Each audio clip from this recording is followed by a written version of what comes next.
अस्सलामुअलैकुम नाजरीन, आज 27 अप्रैल 2021 बरोज़ मंगल आप देख रहे हैं YouTube channel Headmarala news. Senior सहाफ़ी मुबशर लुकमान का कहना है कि टीएलपी अपनी शोहरत रखती है। अगर आज मुल्क में इलेक्शन करा दिए जाएं तो तहरीक लब्बैक पाकिस्तान पंजाब में 20-25 सीटें ले जाएगी, जबकि पीटीआई के 20-22 लोगों को मैं ज़ाती तौर पर जानता हूं जो अगले इलेक्शन में पीपल्स पार्टी की सीट से इलेक्शन लड़ने के लिए परतोल रहे हैं। जबकि नून लीग की बात की जाए, हकीकत है कि नून लीग सेंट्रल पंजाब में 20 से ज़्यादा सीटें लेकर कामयाब हो जाएगी। मगर पीटीआई हुकूमत ने जो कुछ किया ये ना तो अवाम के हक़ में था और ना ही पीटीआई के हक़ में, कि नामे रिसालत सल्लल्लाहु अलैहि वसल्लम के मामले पर जहां हर पाकिस्तानी बल्कि हर मुसलमान का दिल धड़कता है, तो ऐसे हसास इशू पर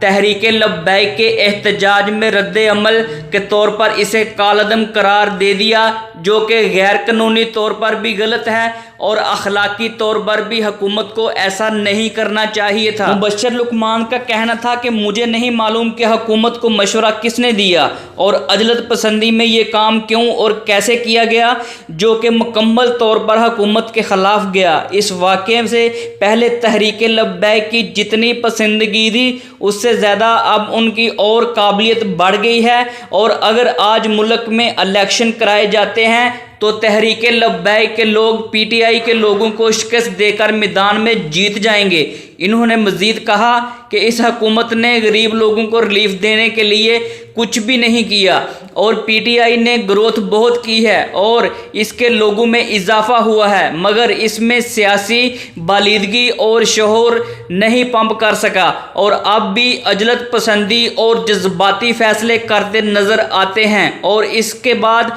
इन्हें यू टर्न लेना पड़ता है। कम से कम अब इन्हें हुकूमती कारकर्दगी बढ़ानी चाहिए, इसकी तरफ तवज्जो देनी चाहिए ताकि अवाम को इसके बारे में रिलीफ मिल सके। अवाम के बारे इनको लाजमी सोचना चाहिए।